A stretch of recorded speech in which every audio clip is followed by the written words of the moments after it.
vibrator menggetar gitu ya. Jadi yang vibrator yang lainnya. Jadi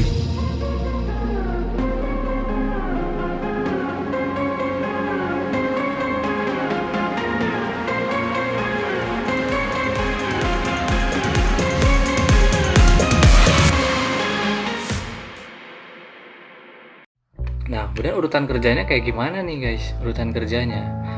Nah, urutannya nih, yang pasti pertama dalam suatu kerjaan itu adalah survei.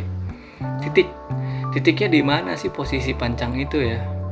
Nanti orang survei masuk nih, dia tembak nanti ada koordinatnya. Koordinat tuh digambar tertera, drafter yang bikin, SE yang ngarahin gitu kan. Digambar udah ada koordinatnya.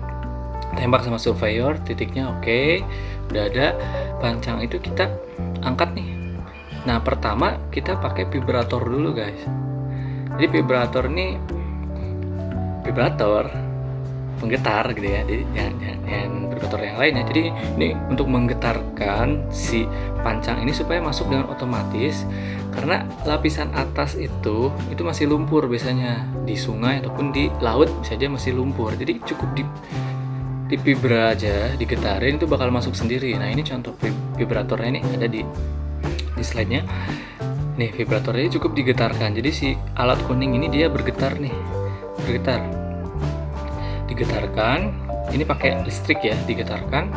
Kemudian dia masuk otomatis. Nah, sampai dia ketemu tanah yang agak keras, dia tuh udah nggak bisa masuk lagi.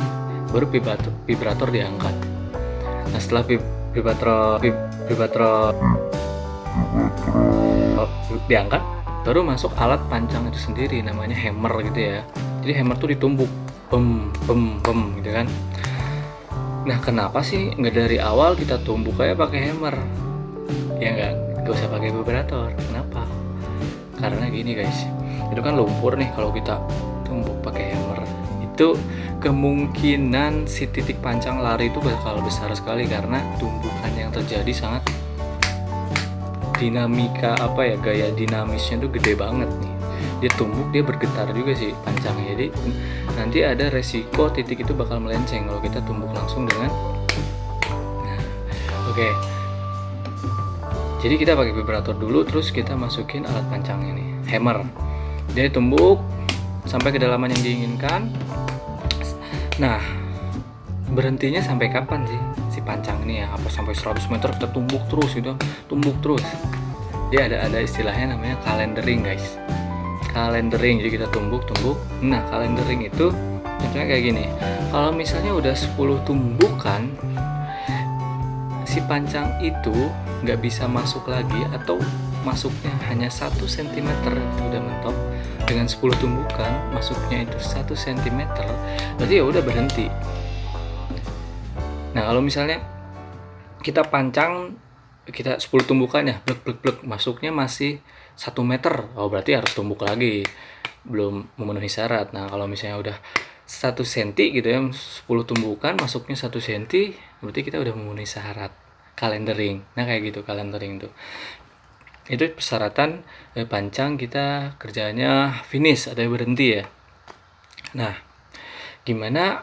Nah, ini contohnya calendering guys, contoh calendering, jadi dicatat. Nah, gimana kalau ada kasus kayak gini guys, misalnya kita udah pancang nih ya, target kedalaman misalnya 72 meter, tapi di kedalaman 60 meter itu udah 10 tumbukan itu udah nggak bisa masuk lagi pancangnya, udah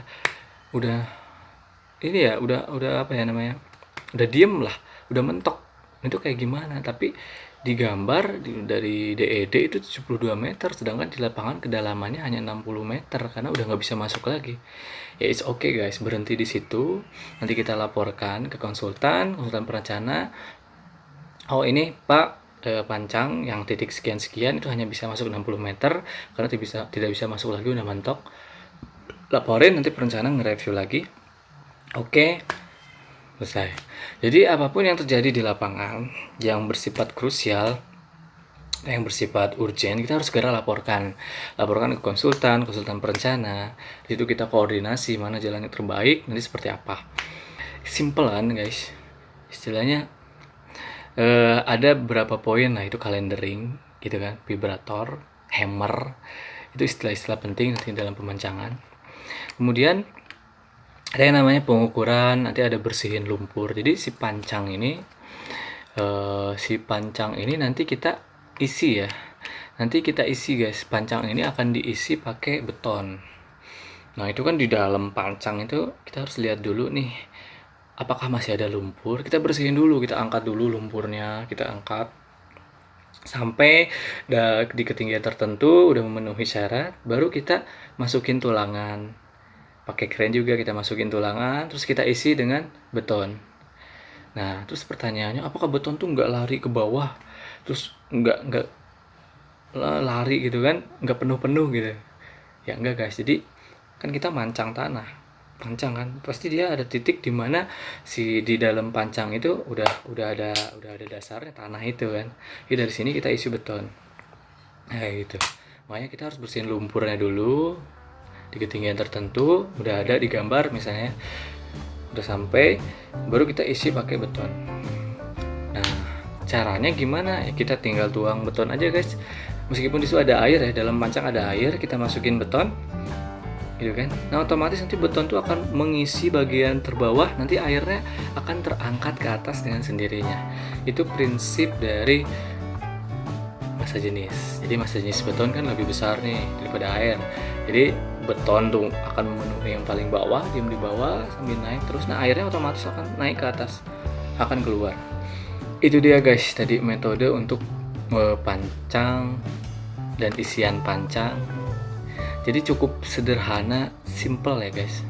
Intinya guys, resumenya kita dalam bekerja itu harus memperhatikan lingkungan gitu kan, kondisi existing kita. Apakah kita bekerja di air atau apakah di daratan, apakah di situ ada pohon, ada batu, kita perhatikan. Kemudian apakah ada yang menghalangi alat-alat kita untuk bekerja, misalnya ada pohon ngalangin atau apa, kita perhatikan. Kalau ngalangin, tebang dengan izin tentunya. Kalau ada apa-apa, kita selesaikan. Pastikan jadi area kerja kita itu benar-benar clear gitu kan, benar clear. Dan kemudian yang kedua, perhatikan safety dalam bekerja. Misalnya kita bekerja dalam air, kita harus perhatikan alat kita yang berdiri di ponton itu aman, stabil, tidak ada pergerakan. Karena arus air di sungai Mahakam nih contohnya, itu sangat besar. Jadi perhatikan dari segi safety. Terus engineer harus mendesain misalnya bagaimana nih cara mengatur ponton ini supaya stabil, yaitu pakai jangkar. Prinsip orang-orang nelayan atau perahu segala macam kan pakai jangkar. Oke, yang ketiga, transparansi dan tidak semena-mena. Kalau kita ada kerjaan yang tidak sesuai misalnya dalam perencanaan, misalnya di lapangan itu tidak bisa diaplikasikan, segera kita rekap, dokumentasikan, kita laporkan bagaimana cari solusinya. Yang ketiga, transparansi. Kemudian yang keempat, tetap fokus guys, tetap fokus. Dan selesaikan pekerjaan ini dengan cepat sesuai schedule, gitu kan, dari mulai pemancangan sampai isian pancang sampai pengecoran. Itu mungkin untuk video kali ini guys tentang pancang. Mungkin kalau ada tambahan silahkan komentar aja di bawah. Komentar aja guys, bebas di sini mau komentar apa aja, kita sharing bareng-bareng sini. Calon-calon engineer atau teman-teman yang berminat di teknik sipil tetap semangat juga, tetap ikutin channel ini, jangan lupa subscribe agar channel ini bisa berkembang dan memberikan inspirasi atau memberikan materi yang lebih menarik lagi. Oke, terima kasih. Assalamualaikum warahmatullahi wabarakatuh.